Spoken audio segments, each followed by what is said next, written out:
Si te gustan las historias de brujería jamás escuchadas, pues has llegado al canal indicado. Así que quédate conmigo y escucha esa historia hasta el final, porque estoy segura que te va a sorprender. Sin más preámbulo, iniciemos el relato de brujería.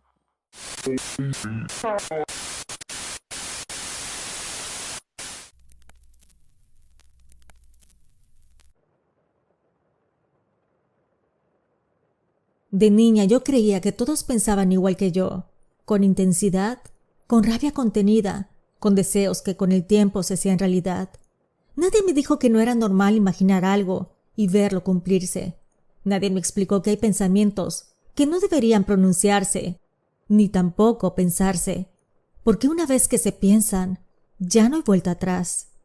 La primera vez que ocurrió, tenía 7 años. No hubo sangre, ni gritos, ni rayos partiéndose en el cielo como castigo divino. No hubo señales espectaculares, ni presagios evidentes. Fue apenas un pensamiento claro, de esos que se dicen sin medir consecuencias, como quien pide un deseo sin entender el precio. Yo no sabía que los deseos, cuando se hacen aún desde muy joven, tienen un precio, pero estaba por averiguarlo. Vivíamos todos juntos en una casa que daba frente a la playa. No era una casa grande ni lujosa, teníamos techo de cemento y también de lámina, pero tenía también algo que muchos querían tener: una vista abierta al mar, un horizonte limpio y una brisa que parecía barrer los problemas, aunque solo fuera por momentos. Con los años supe que esa casa adquiriría un valor enorme, una plusvalía que despertaría envidias. Sin embargo, en aquel entonces, para nosotros, era simplemente nuestro hogar. En esa casa también vivía mi abuela Jimena, la madre de mi padre, una mujer de carácter duro, de palabras afiladas y mirada permanente de desaprobación. Con mi madre era especialmente malvada. Le gritaba por cualquier cosa, por la comida, por la forma de barrer, por la ropa mal doblada, o simplemente porque le daba la gana. No había día en que no encontrara un motivo para no gritarle. Con nosotros los nietos tampoco era suave. Éramos 4 hermanos, 2 mayores que yo y una hermana pequeña. A mis hermanos mayores les daban nalgadas cuando no obedecían a la primera. A mi hermana menor, que apenas tenía 4 años, la trataba como si ella fuera una adulta que debía saberlo todo. Nadie intervenía.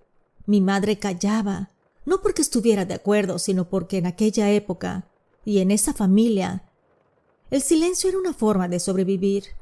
Además, mi padre tenía un carácter fuerte, impredecible, y ella había aprendido que discutir solo empeoraba las cosas.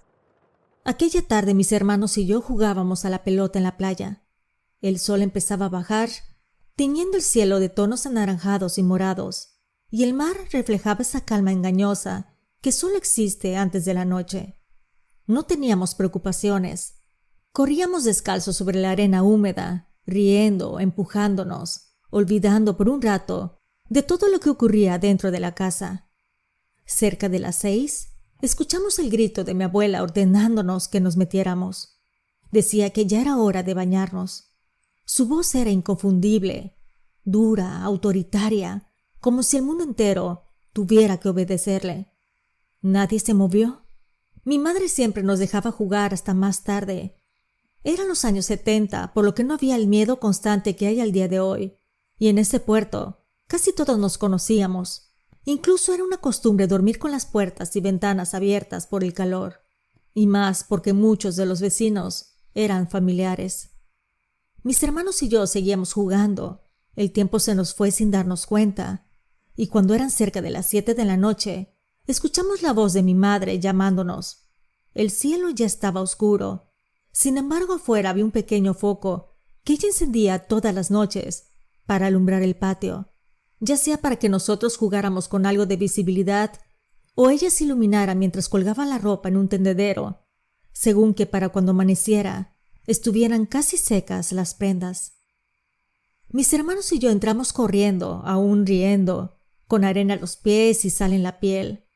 La risa se nos apagó de golpe. Mi abuela Jimena nos estaba esperando en la entrada, con el ceño fruncido y una chancla en la mano. No dijo nada y no hizo falta.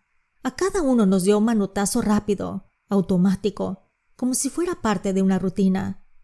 Cuando pasó mi hermana menor, todo cambió. El golpe fue más fuerte, demasiado fuerte para su edad. La chancla impactó su mejilla y le dejó marcada la suela.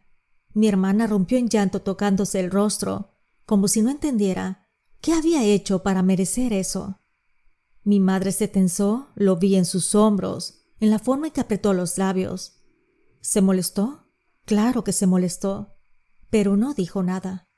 Pensaba, como muchas mujeres de su tiempo, que por ser su suegra tenía que aguantar, que así era la vida, que así le había tocado. Fue ahí cuando algo se encendió dentro de mí. No fue un pensamiento elaborado, fue un impulso, una mezcla de coraje, impotencia y hartazgo que se me subió desde el estómago hasta la garganta. Entonces le grité a mi abuela que era mala. Le dije que solo le daba trabajo a mi madre, que se comía la comida que apenas alcanzaba y que nos regañaba todo el tiempo. Le grité con la voz temblorosa de una niña que ya no podía más. Y entonces le dije lo impensable. Le dije que ojalá se muriera. Mi madre guardó silencio. Sabía que en el fondo había dicho la verdad. Incluso creí ver una leve sonrisa dibujarse en su rostro. Una sombra apenas perceptible, como si alguien hubiera dicho en voz alta lo que ella llevaba años pensando.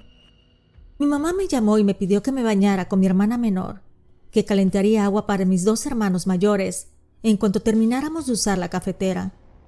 Mientras mi hermana y yo nos bañábamos, sentía que el agua tibia caía sobre mi cabeza, pero yo no dejaba de pensar en lo mismo. Deseaba, con una insistencia que hoy me da escalofríos, que esa señora dejara de existir, que desapareciera, que nos dejara en paz. No sabía mucho acerca de la muerte. Para mí morir era como cuando un perro o un gato se iba y ya no regresaba a casa. Era entender que nunca más lo veríamos de nuevo.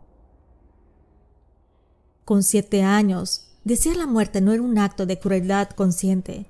Era una súplica torpe, nacida del cansancio y de miedo. Yo solo quería que el sufrimiento se detuviera. No entendía que algunos deseos, cuando se repiten con fuerza, encuentran la manera de cumplirse. Esa noche me dormí pensando en eso, escuchando el sonido constante de las olas colándose por la ventana, mezclándose con mi respiración infantil, sin saber que aquel pensamiento no iba a desaparecer con el sueño, sin imaginar que ese instante marcaría el inicio de mi historia de vida, de mi apodo y de todos los trabajos de brujería que, con los años, llegarían a buscarme. Los días siguientes se sintieron pesados, densos, como si el aire dentro de la casa se hubiera vuelto más espeso. Nada había cambiado en apariencia, pero todo se sentía distinto. Mi padre empezó a llegar de muy mal humor. Bastaba escuchar el sonido de la puerta al abrirse para saber que algo venía mal desde afuera, como si arrastrara la rabia consigo. Mi abuela Jimena estaba ahí para avivar ese malestar, pero lo hacía con mucha astucia. Nunca lo provocaba de frente, jamás levantaba la voz con él. Al contrario, lo trataba con una dulzura que jamás tuvo con mi madre, ni tampoco con mis hermanos y conmigo.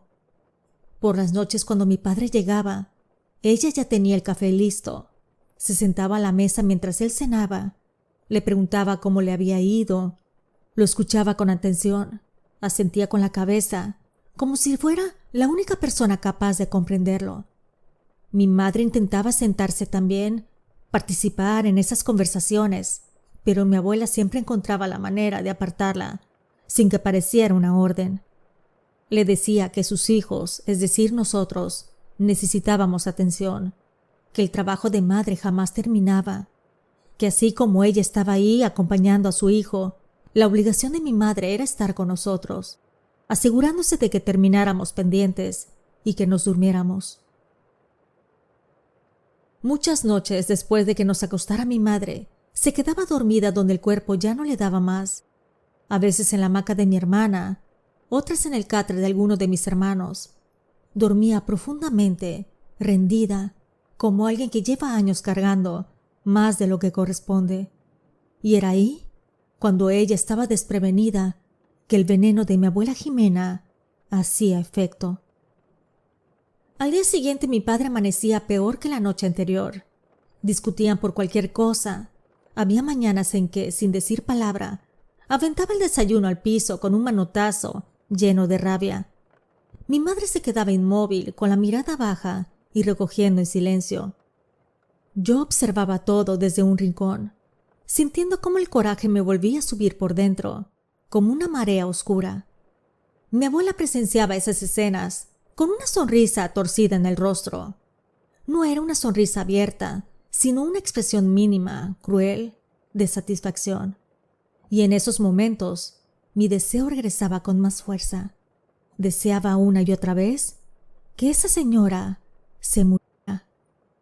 Una mañana mi abuela Jimena salió de casa rumbo a un pequeño mercado que estaba a un par de cuadras. Dijo que iba a comprar algo y no regresó. Pasaron las horas y la inquietud empezó a crecer. Más tarde supimos lo que sucedió. Iba caminando entre los puestos cuando, de pronto, vio algo que la aterrorizó. Nadie supo explicar qué vio. Algunos dijeron que gritó, otros que salió corriendo, desorientada, como si huyera de algo que solo ella podía ver. En su desesperación no se fijó. Un auto venía demasiado rápido.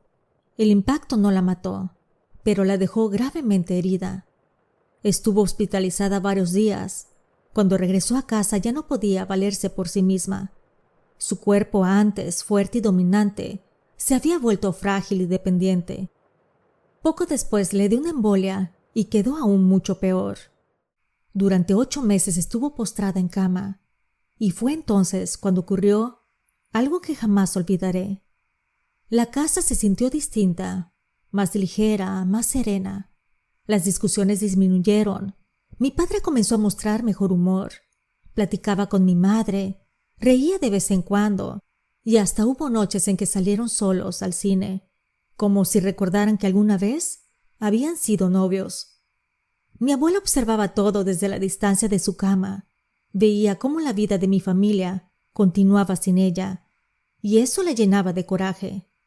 Más aún cuando se dio cuenta de que ninguna de sus 3 hijas venía a verla o a cuidarla. Antes la visitaban los domingos porque comían en la casa, a expensas de mis padres, pero ahora aparecían cada 3 semanas, solo un rato y por compromiso. La única que estuvo siempre ahí fue mi madre, la mujer que mi abuela jamás quiso. Mi madre la alimentaba, la bañaba, la acomodaba en la cama, le cambiaba las sábanas. Nunca le reprochó nada, jamás sacó en cara el pasado. Yo miraba esa escena sin entender cómo alguien podía recibir cuidado de la misma persona a la que tanto había despreciado. Cuando finalmente mi abuela falleció, no lo hizo en paz. Esa madrugada se escucharon ruidos horribles, respiraciones forzadas, gemidos ahogados, sonidos que no parecían humanos. Mi madre y mi padre se levantaron de inmediato. Yo me quedé inmóvil en mi cama, con los ojos abiertos, escuchando todo. Mi madre me contó años más tarde que cuando se acercaron a verla, mi abuela dio su último suspiro, pero su rostro no tenía descanso, tenía temor. Que mi madre al verla se persignó de inmediato, como si ese gesto pudiera cerrar algo que había quedado abierto. Mi padre, en cambio, quedó inmóvil, desconcertado, sin saber qué decir o qué hacer. No lloró y tampoco habló. Solo se quedó mirando ese rostro que ya no era el mismo, cubierto por una expresión que no se parecía en nada a la paz que se supone acompaña a la muerte. Después de taparla por completo, llamaron a las autoridades. Cuando llegaron, hicieron lo pertinente con la frialdad de quien cumple un trámite. Tomaron datos, hicieron preguntas, anotaron fechas. Para ellos, solo era una muerte más. Mi padre no ganaba mucho dinero, así que cuando llegó el momento de los gastos del entierro, llamó a sus hermanas para pedir ayuda. Ellas se negaron. Dijeron que no tenían por qué dar un solo centavo, que él era el único hombre de la familia. Lo dijeron sin titubear, sin vergüenza. 2 de ellas tenían una situación económica desahogada. No eran ricas, pero sus esposos tenían buenos trabajos, casa propia, estabilidad. Y aún así, decidieron no ayudar. El entierro se hizo de la forma más sencilla posible, con lo poco que mi padre pudo pagar y el dinero prestado que le dio uno de sus compadres. Después del fallecimiento de mi abuela, nuestra familia empezó a prosperar, no de manera exagerada ni milagrosa, sino constante. Mi padre consiguió otro trabajo mejor pagado. Poco a poco pudimos mejorar la casa. El techo, que antes era de lámina, se cambió por uno de concreto. Ya no habían goteras en temporada de lluvias y ya no dormíamos escuchando el miedo de que todo se viniera abajo. La comida dejó de escasear. Empezamos a tener alimentos decentes todos los días. Mi madre ya no caminaba encorvada por el cansancio. Mi padre hablaba más y hasta a veces se reía y hacía bromas. La casa, esa misma que había sido testigo de gritos y silencios incómodos, empezó a sentirse viva por primera vez. Con el paso de los años olvidé aquel deseo, no porque no hubiera ocurrido, sino porque la vida siguió.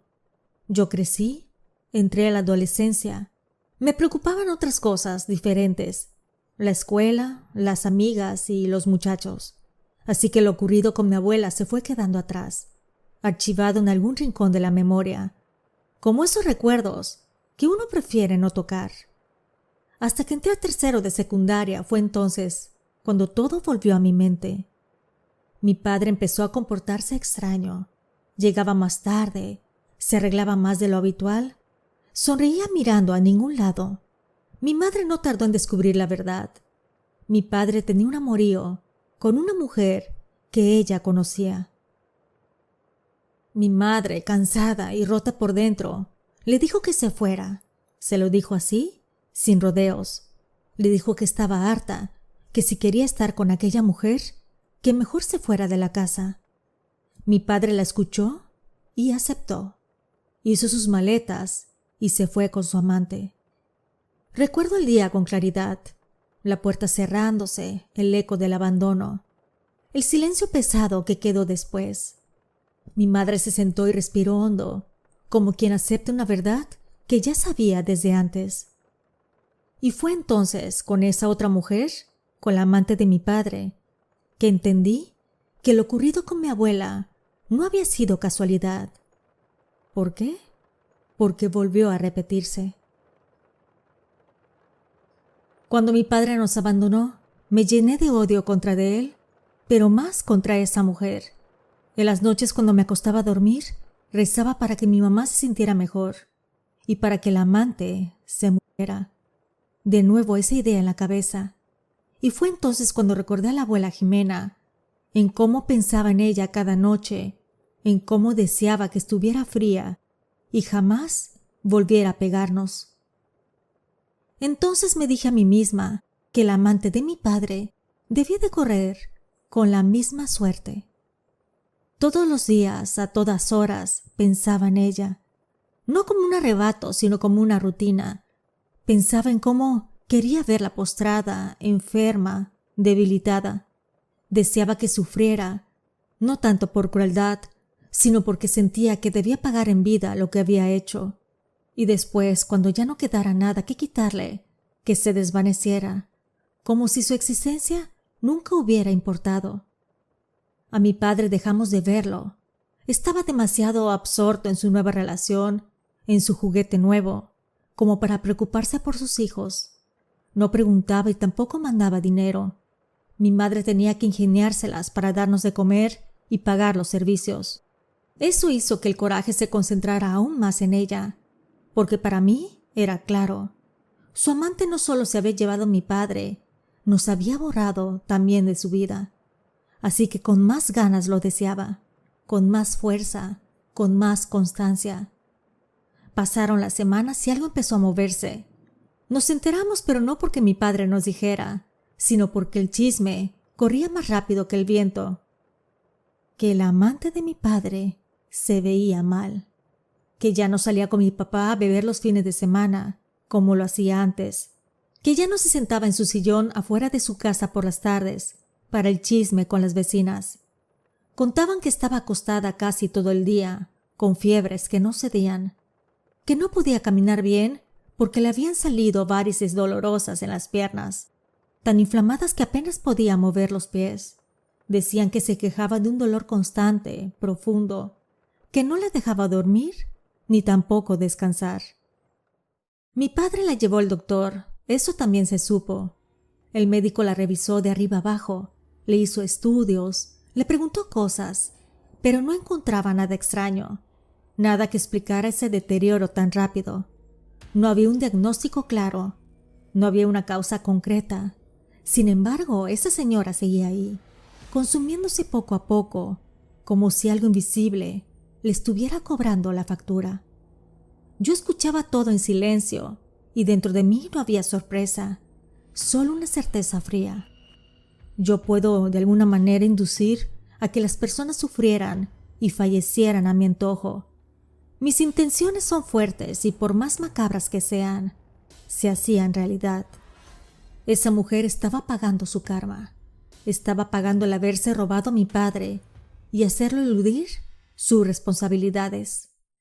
5 meses después, la amante falleció. Dicen que las últimas semanas se empeoró, que gritaba por las noches, que decía ver cosas, que despertaba empapada en sudor con los ojos abiertos de par en par. El día que falleció, la noticia llegó rápido a la casa. Mi madre se sentó de la impresión y después me volteó a ver y yo me hice a la desentendida, como si yo no hubiera tenido la culpa. Dicen que al momento de morir, sus facciones quedaron tensas, rígidas, marcadas por una expresión de terror. Sabía que había sido el mismo terror que se había visto años atrás en el rostro de mi abuela Jimena. Ahí entendí que ya no era coincidencia, que no era suerte, que no era karma ajeno actuando solo. Había algo más, algo que venía de mí, de mis deseos más oscuros. Y por primera vez en mi vida tuve miedo de mí misma, pero también sentí poder. Pasaron las semanas hasta que un día, ya con la casa más tranquila y mi madre un poco más entera, me animé a hablar con ella.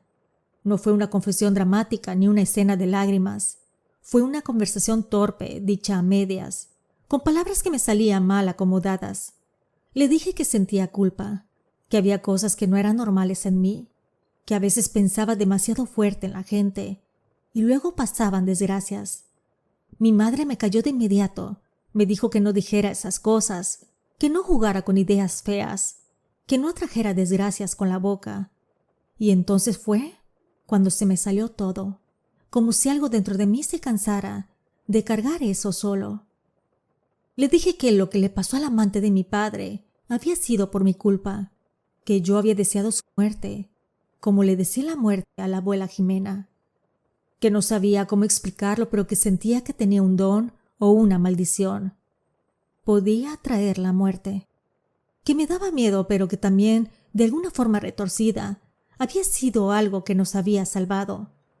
Después de esa plática ya no volvimos a tocar el tema, lo enterramos bajo la rutina, y así pasó un mes, solo uno, antes de que mi padre regresara a casa diciendo que era su casa y que tenía derecho a volver. Llegó con ese tono de macho que cree que pedir permiso es un favor. Mi madre no lo aceptó. Le dijo que ya no lo quería, que había acomodado su vida como pudo y que era mejor que se fuera. Pero mi padre no entendía de límites. Se volvió violento. Venía por las noches, gritaba desde afuera, forzaba la puerta y se metía cuando dormíamos, como si la oscuridad le diera valor. A raíz de ese comportamiento, empezamos a cerrar puertas y ventanas al anochecer para que no entrara más. Mis hermanos ya más grandes lo enfrentaban. Le decían que se fuera, que nos dejara en paz, pero mi padre siempre regresaba con más violencia, con más alcohol, con más rencor acumulado, hasta que una mañana entró a la casa y peleó con mi madre. Yo no estaba porque había terminado la secundaria y comenzado a trabajar en una tienda de abarrotes. Cuando llegué encontré a mi madre tirada en el piso, golpeada, irreconocible. Llamé a mis hermanos a sus trabajos y entre todos la levantamos como pudimos y la llevamos al hospital. Ahí la tuvieron internada una semana porque estaba en muy mal estado. Mientras la veía conectada al suero entendí algo con una claridad que me heló la sangre. Mi don no había aparecido para castigar a gente lejana ni para venganzas infantiles. Había aparecido para protegernos. Y entonces fue que tomé una gran decisión. Mi siguiente víctima sería mi padre. Esa misma noche empecé a hacer lo mismo que las veces anteriores. Pedía, rezaba, imaginaba, visualizaba. Cerraba los ojos y lo veía enfermando, primero cansado, luego confundido y después perdiendo el control de su mente. Lo veía hablando solo, olvidando cosas, derrumbándose por dentro.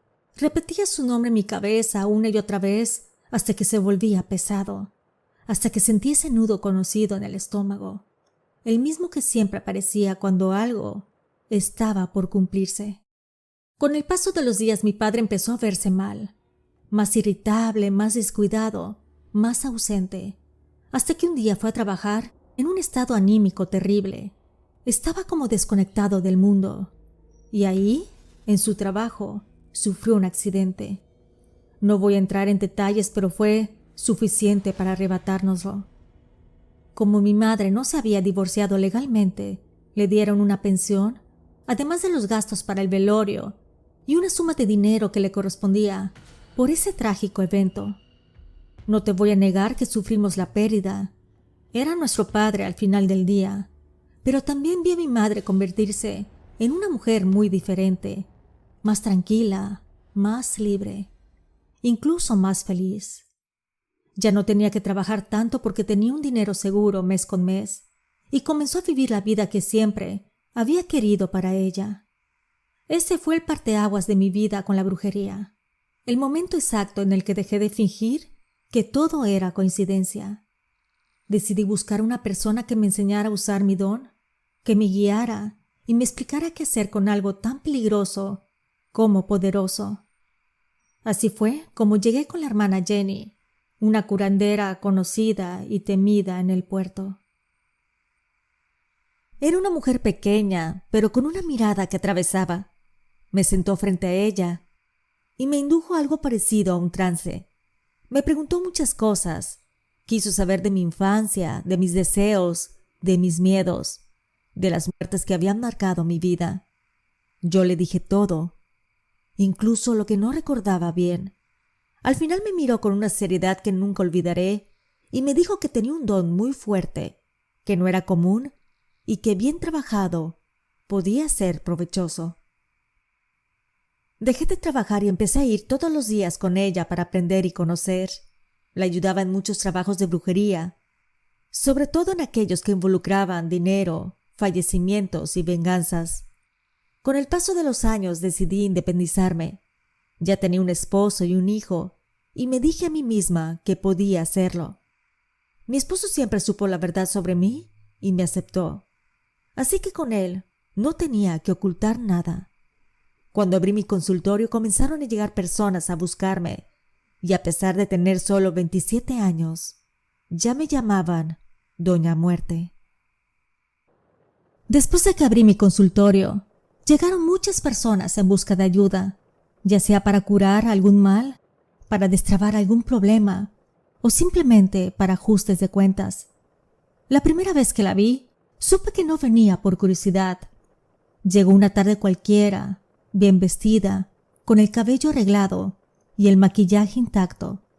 Sin embargo, las manos le temblaban como si tuviera miedo. Se sentó frente a mí sin mirar alrededor y me dijo que buscaba paz. No habló de muerte, no habló de venganza, solo de paz. Esa palabra siempre me ha parecido peligrosa, porque cuando alguien la pronuncia así, bajito, con vergüenza, casi nunca significa lo que aparenta. Me contó su historia. Mujer de 40 y tantos años, 2 hijos y 20 años de matrimonio. Un marido que en la calle era cordial, bromista, de esos que saludan a todos y parecen buenos vecinos, pero que al cerrar la puerta de la casa se convertía en otra cosa. Golpes donde no se notaran, palabras que no dejaban marcas visibles, humillaciones dichas al oído para que nadie más las escuchara. Amenazas siempre calculadas, nunca impulsivas. Le repetía que podía quitarle a los niños cuando quisiera, que sin él no era nadie, que todo lo que tenían le pertenecía solo a él, incluso ella misma. Yo la escuchaba en silencio, observando cómo apretaba las manos contra el bolso. Cuando terminó de hablar, no lloró, solo suspiró, cansada como quien ya no espera milagros. Le dije que podía ayudarla, que haríamos algo sencillo al inicio, un trabajo para calmar a su esposo, un endulzamiento para suavizar su carácter, para bajar su agresividad. Ella sintió con rapidez, como si cualquier cosa que no fuera la muerte aún le pareciera aceptable. Me dijo que le gustaría regresar la semana siguiente, que necesitaba pensar, que quería observar si algo cambiaba. Efectivamente, el siguiente viernes volvió.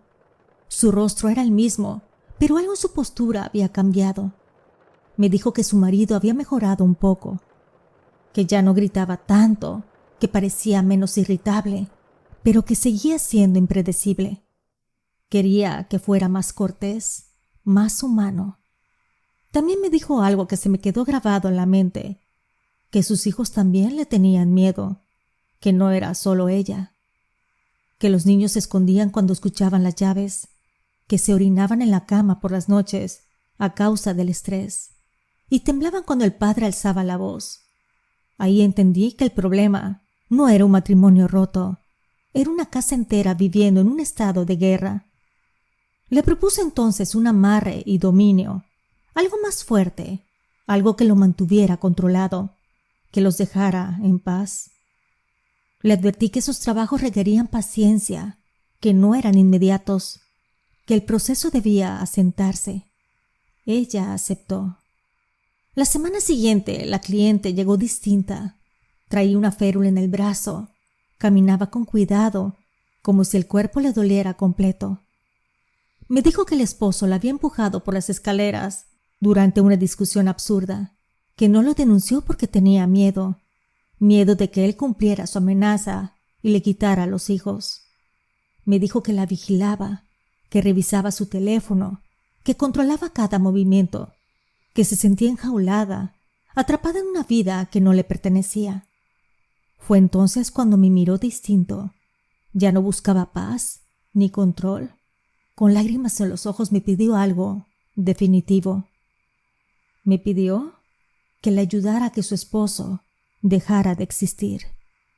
Dijo que no quería que sus hijos crecieran viendo eso, que prefería cargar con la culpa toda la vida antes de seguir viviendo con ese miedo.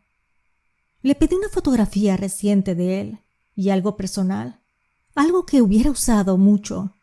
Le dije que me encargaría de su problema, pero también le advertí que el trabajo sería más costoso, no solo en energía, sino también en dinero. Ella no dudó. Me dijo que podía darme una parte en ese momento y que en 2 semanas me entregaría el resto. Cuando alguien llega a ese punto, créeme, el dinero deja de ser un obstáculo. Empecé el proceso esa misma noche. Coloqué la fotografía en mi altar, lo llamaba por su nombre en voz baja una y otra vez. Lo imaginaba cansado, con el pecho apretado, con la respiración irregular. Visualizaba su corazón fallando, su cuerpo traicionándolo. Con los años mi don se había afinado, así que yo ya no necesitaba tanto tiempo. Lo velé durante semanas. Cada noche repetía el mismo ejercicio. La mujer regresó antes de lo esperado. Llegó llorando, pero no de tristeza. Me agradeció apenas cruzó la puerta. Su esposo había sufrido un infarto fulminante. Cayó al suelo sin previo aviso. No hubo hospital, no hubo segundas oportunidades. Se fue así, de golpe, como si su cuerpo hubiera decidido rendirse. La vi irse con una mezcla de alivio y culpa en los ojos. Jamás volvió a buscarme. Supe por mis medios esotéricos que ella logró quedarse con todo, que sus hijos empezaron a dormir tranquilos, pero también supe que ella nunca volvió a ser la misma. El segundo caso impactante que te voy a contar llegó poco después. Se presentó un hombre joven, no pasaba de los 35 años, bien vestido, con reloj caro y un discurso ensayado. No venía roto ni temblando como la mujer anterior. Venía enojado, apurado, con la ambición detrás de las palabras. Dijo que tenía un socio, que habían levantado juntos un negocio desde cero, pero que el otro se estaba aprovechando, robando dinero, moviendo influencias para dejarlo fuera. Aseguró que ese hombre quería quitarle su parte de la sociedad, quedarse con todo gracias a sus conexiones. Hablaba rápido, como si temiera que alguien más llegara a reclamar lo mismo. Desde el principio noté algo distinto. No había miedo, hijos, golpes o humillaciones que justificaran la urgencia. Solo dinero, poder y control. Me dijo sin rodeos que quería que su socio muriera para quedarse con el negocio. No adornó la petición, no fingió nobleza. Eso, curiosamente, lo hizo más peligroso. Antes de aceptar, hice lo que siempre hago cuando algo no me cuadra. Le dije que la muerte siempre cobraba algo más, que no existe encargo limpio, que cuando se mueve esa energía, nunca regresa igual. Ese hombre se rió, dijo que todo tenía un precio y que él estaba dispuesto a pagarlo. Curiosamente creyó que hablaba de dinero, sin embargo decidí hacer su trabajo de brujería. Acepté el caso, pero desde la primera noche sentí que algo estaba mal. La visualización no fluía como antes, no era clara, era pesada, agresiva, como si el deseo no tuviera forma definitiva y se expandiera sin control. Cuando repetía el nombre del socio, la imagen se deformaba, se volvía borrosa y violenta. Y eso con mi don siempre es mala señal. Sin embargo, seguí adelante. A veces uno aprende solo después de cruzar la línea. Yo imaginé la caída, el accidente, el cuerpo vencido por algo absurdo, sin sentido. No pasaron muchas semanas cuando el trabajo finalizó. El socio falleció en un accidente ridículo, de esos que nadie planea ni espera. Un descuido mínimo, un segundo mal calculado, y su vida acabó. El cliente regresó a verme. Entró sonriendo, con la seguridad de quien cree que ya ganó. Me dijo que todo había salido perfecto, que ahora el negocio sería suyo, que por fin el dinero fluirá como siempre había querido. Hablaba de futuros viajes, de inversiones, de la vida que se había ganado, según él, con justicia. Pero su entusiasmo le duró poco. Me dejó una suma considerable de dinero en agradecimiento y se marchó. Sin embargo, regresó a las 2 semanas. Aquel hombre no esperaba que el socio hubiera dejado testamento, un documento claro, bien hecho, donde la parte del negocio que le correspondía se lo dejó a su esposa. Así que a los pocos días del fallecimiento, la mujer entró a trabajar a la empresa. Ella era inteligente, meticulosa y tenía algo que muchos subestiman: paciencia. Observó en silencio, revisó papeles, habló con los contadores, comparó movimientos y vio que los números no cuadraban, y también se dio cuenta que faltaban firmas. Poco a poco la señora fue armando el rompecabezas. Entendió que quien había estado actuando mal no era su marido, sino el socio, el mismo que se había presentado ante mí como víctima. Ella encontró pruebas, documentos ocultos, transferencias, maniobras para quedarse con más de lo que le correspondía.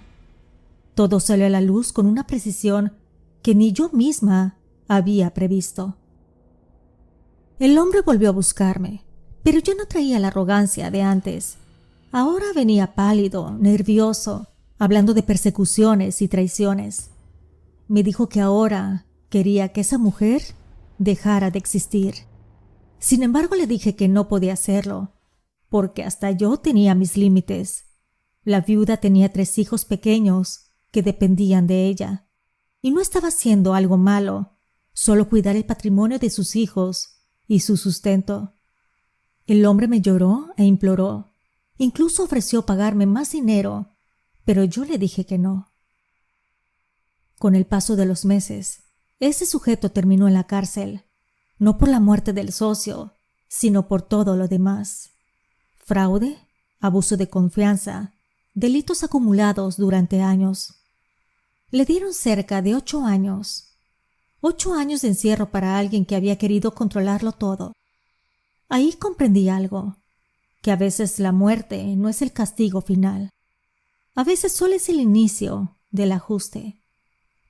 El don hizo su parte, sí, pero la vida se encargó del resto, y aunque el encargo se cumplió, el resultado no fue el que el cliente había imaginado. A la par que realizaba esos trabajos mortales, mi vida comenzó a descomponerse sin hacer ruido. El dinero entraba, pero se me iba como agua entre los dedos. Siempre había un gasto inesperado, una deuda, una urgencia que devoraba todo. Mi matrimonio empezó a resquebrajarse, discusiones sin sentido y problemas con mi madre. Pero eso no fue lo peor. Lo peor era que mi hijo comenzó a enfermar.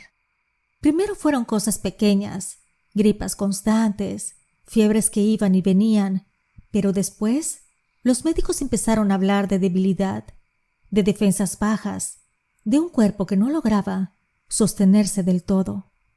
Fue ahí cuando caí en cuenta de algo que nadie me había explicado y que yo había preferido ignorar, que el don no trabaja solo hacia afuera, que cada vez que lo usaba, algo de mí, de mi vida, de mi energía, también era tomado como parte del pago. No importaba cuán justa fuera la causa, el costo existía, y aunque no siempre se manifestaba de inmediato, siempre encontraba la forma de cobrarse. Decidí entonces detenerme. No fue una decisión fácil. Peticiones seguían llegando, algunas desesperadas y otras cargadas de odio. Sin embargo, empecé a rechazarlas, no porque no pudiera hacerlas, sino porque sentía muy adentro que muchas no tenían causas justas, que eran caprichos disfrazados de dolor, ambiciones vestidas de necesidad, y mi cuerpo pedía tregua, y mi casa también. Pasaron 7 años, 7 años en los que mi don siguió ahí, latente, observando y esperando. Durante ese tiempo me embaracé de nuevo y tuve una niña. Desde que nació supe que algo no estaba bien. Era frágil, enfermiza, demasiado silenciosa para una bebé. Pasamos más tiempo en hospitales que en casa. Padecía de infecciones, recaídas, diagnósticos que nunca terminaban de explicar nada. Mi mundo se redujo a cuidarla, a protegerla, a sostenerla con una fuerza que a veces sentía que ya no tenía. Me alejé un poco de la brujería, como si una parte de mí entendiera que debía guardar mi energía para ella, es decir, para mi pequeña hija. Los altares se quedaron en silencio por un tiempo, y las velas siguieron prendidas solo para orar a mis santos y mis muertos, que siempre me han cuidado. Así estuve hasta que llegó este nuevo caso. Tenía de haber regresado a trabajar un par de semanas cuando una mañana gris, de esas en las que el aire se siente pesado, y yo estaba limpiando el altar, que escuché que alguien tocó la puerta. La tocó con timidez, como si la mano dudara entre golpear o salir corriendo. Al abrir, vi a 2 muchachitas con uniforme de escuela pública. No tendrían más de 15 o 16 años. Las invité a pasar. Se sentaron frente a mí, rígidas, como asustadas, con las manos apretadas sobre las piernas. Fue una de ellas la que habló primero, la que parecía más entera, aunque su voz también temblaba. Dijo que su amiga necesitaba ayuda, que si yo no la ayudaba, nadie más podía hacerlo. Volté a ver a la otra muchacha y le pedí que me explicara qué necesitaba de mí, aun sabiendo que yo ya intuía la respuesta. La muchachita bajó la cabeza y empezó a llorar sin ruido, con ese llanto contenido que duele más que los gritos. Me dijo que vivía con su madre y con su hermana menor, que su mamá se había casado con un hombre que al principio parecía correcto, trabajador, amable frente a los demás, pero que dentro de la casa era otra cosa. Dijo que su padrastro tenía un carácter fuerte, que cuando llegaba por las noches se transformaba, que golpeaba a su madre y que con ella hacía cosas muy malas. No necesitó explicarlas. El silencio que dejó esa frase fue suficiente para que todo se entendiera. Le pregunté desde cuándo pasaba eso. La amiga respondió rápido, como si llevara esa cifra atravesada en la garganta desde hace años. Respondió que desde que ella tenía 12. 12 años, la edad en que una debería estar preocupada por los exámenes y las amigas, no por esconderse en su propio cuarto. Dijo que intentó decírselo a su madre, pero que ella no le creyó, que su madre repetía que ese hombre era bueno con ellas, que siempre les había dado todo. Yo ya había escuchado esa frase demasiadas veces, disfrazando el miedo con gratitud. La muchacha volvió a hablar entre sollozos y dijo que ahora tenía terror por su hermana menor, porque la niña acababa de cumplir 12 años, la misma edad en la que todo comenzó para ella. Dijo que le faltaban 2 años para ser mayor de edad, que aún así no podía irse y dejar a su hermana en las garras de ese hombre. Necesitaba ayuda, no por venganza, sino por protección. Mientras yo la escuchaba, algo muy viejo se removió dentro de mí, un recuerdo que creí enterrado, una sensación conocida de impotencia, de no tener a quién recurrir. Ahí supe que ese caso no había llegado por casualidad. Me recordó partes de mi infancia que pocas veces me permito mirar de frente. Les dije que las iba a ayudar, pero que necesitaba ciertas cosas para hacerlo. La joven metió la mano en su mochila y sacó varios billetes doblados y monedas sueltas que cayeron sobre la mesa con un sonido triste, como si pidieran disculpas por ser tan pocas. La detuve de inmediato. Le tomé las manos, frías y temblorosas. Le dije que no le iba a cobrar nada, que le iba a ayudar de manera desinteresada, porque alguna vez yo viví algo similar y nadie estuvo ahí para mí. Ella levantó la vista, sorprendida, y por primera vez vi un destello de alivio mezclado con incredulidad. Se secó las lágrimas con la manga del uniforme y entonces hizo algo que me confirmó que había tomado la decisión correcta. Sacó una libreta pequeña donde empezó a anotar todo lo que yo le decía que necesitaba para el trabajo. No sería uno solo, porque había cosas que no podían quedarse a medias. Sabía que no solo ese hombre estaba marcado, también la madre, porque la omisión, cuando se trata de un hijo, también se tiene que castigar. Mientras la muchacha escribía, sentí cómo el ambiente de la casa cambiaba, como si algo se hubiera despertado y estuviera escuchando. Yo conocía muy bien esa sensación. Sabía que al aceptar ese caso estaba volviendo a abrir una puerta que había cerrado hacía 7 años, cuando decidí dejar los trabajos de muerte. Cuando se fueron las jóvenes, la casa quedó en silencio, pero no en calma. Me senté frente al altar y supe que el don de muerte estaba despierto otra vez, atento, esperando, y aún sabiendo que algo mío volvería a ser tomado a cambio. Yo continué con el trabajo. La muchacha regresó al día siguiente, tal como lo había prometido. Traía una bolsa. Al abrirla, fui sacando uno por uno los elementos que le había pedido, todos completos, sin excepción, incluso las fotografías de su madre y su padrastro. En cuanto las tuve entre mis dedos, sentí ese hormigueo conocido, esa señal clara de que el trabajo ya había comenzado, aunque aún no hubiera encendido una sola vela. Esa misma noche empecé los rituales. Para la madre, el trabajo no era de destrucción, sino de revelación. Recé para que abriera los ojos, para que el remordimiento la alcanzara como una marea inevitable, para que la culpa se le metiera en el pecho y no la dejara dormir, hasta obligarla a proteger a sus hijas. No pedí su muerte, pero sí le advertí al universo que si no hacía lo correcto, también ella tendría que pagar un precio. porque hay silencios que son cómplices. Con el hombre fue distinto. Para él no hubo medias tintas ni cambios suaves. Desde la primera noche lo imaginé sufriendo, pagando cada acto, cada noche robada, cada miedo sembrado. Oraba con los ojos cerrados y el pensamiento firme, viéndolo enfermar, debilitarse, perder el control de su cuerpo y también de su suerte. No pedí que muriera de inmediato, pedí que sus días estuvieran contados, que cada amanecer fuera más pesado que el anterior, que el dolor lo acompañara como una sombra fiel. El don respondió como siempre, sin preguntas y sin juicios. Noche tras noche, semana tras semana, repetí lo que mejor se me daba hacer. Mi casa se llenó de ese silencio espeso que anuncia que algo se está moviendo en otro plano. A veces despertaba cansada, con el cuerpo adolorido, como si yo mismo hubiera cargado con parte de lo que le estaba ocurriendo a ese hombre. No me importó.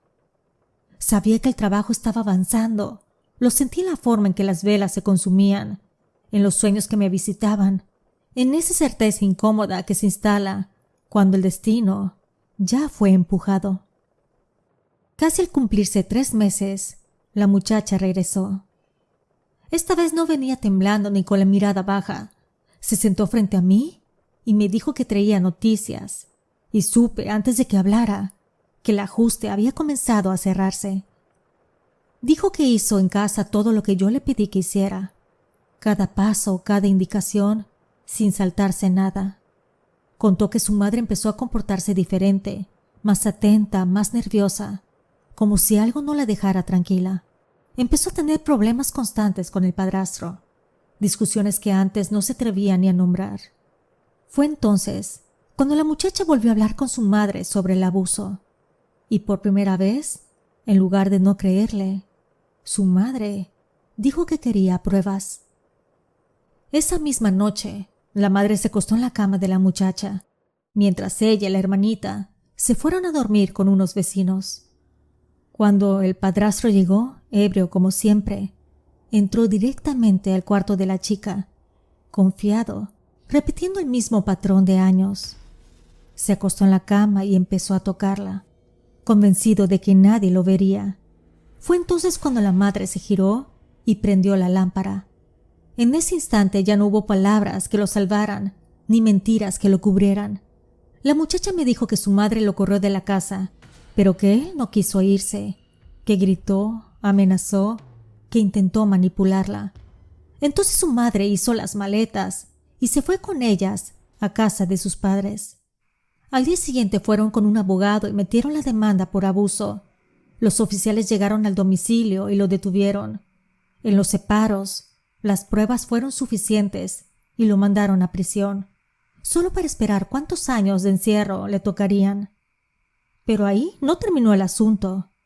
Dentro de la cárcel, los demás internos se enteraron del motivo por el cual ese hombre estaba ahí, por lo que convirtieron su vida en un infierno. Día tras día, noche tras noche, fue acosado, humillado, quebrado, hasta que en una de esas situaciones lo lastimaron gravemente y lo llevaron a la enfermería. La madre del padrastro fue a buscar a la mamá de la muchacha. Le pidió que hiciera algo, que quitara la demanda, que pidiera que lo sacaran. La señora lloró, suplicó, pero la madre de la joven dijo que no, que él merecía pudrirse en la cárcel. Y de alguna manera, eso era exactamente lo que estaba pasando. El hombre empezó a descomponerse. Su piel se llenó de manchas rojas. Su rostro se hinchó de una forma antinatural. Sus pies parecían globos a punto de reventar. Aún así, dentro de la prisión, no lo dejaban en paz. El castigo no se detuvo, hasta que un día, en medio de un pleito con otros internos, recibió un golpe mal dado. El corazón se le paró y ahí terminó todo. Cuando la muchacha acabó de contarme, sentí triunfo, no lo voy a negar. Además de ese silencio profundo que queda cuando el ajuste se completa. El don había hecho su parte, la vida se había encargado del resto. Y una vez más entendí que la muerte no siempre llega con una guadaña visible. A veces llega disfrazada de justicia, de consecuencia, de karma. Y aunque esa noche recé para cerrar el trabajo, supe que algo más se había llevado de mí, porque el tomar el papel de Doña Muerte nunca es gratis, ni siquiera cuando la causa parece justa. Así que solo me quedaba esperar a recibir el castigo. Han pasado varios años desde ese último trabajo de muerte que llegué a hacer en mi vida, y aún así los pedidos no me dejan de llegar. Mujeres, hombres, jóvenes, viejos, todos con historias que se creen únicas, todos convencidos de que su caso sí lo merece. Yo los escucho, a veces solo para confirmar lo que ya sé, y luego les digo que no, que conmigo ya no, que ese camino lo cerré. Aún así, la gente sigue llamándome Doña Muerte, y yo no los corrijo, los dejo creer que sigo haciéndolo, que todavía trabajo con lo que más temen. Prefiero eso, prefiero ser temida y respetada, a ser vista como alguien con quien se puede jugar o negociar, porque aunque ya no invoca la muerte, ella y yo nos conocemos demasiado bien, y eso es a lo que más temen las personas. Te invito a suscribirte. Si todavía no lo has hecho, me encantaría que lo hicieras, porque con ese pequeño gesto me ayudas grandemente a que mi trabajo llegue a personas que no me conocen. Nos vemos en el próximo episodio porque aquí la brujería existe y yo te lo cuento.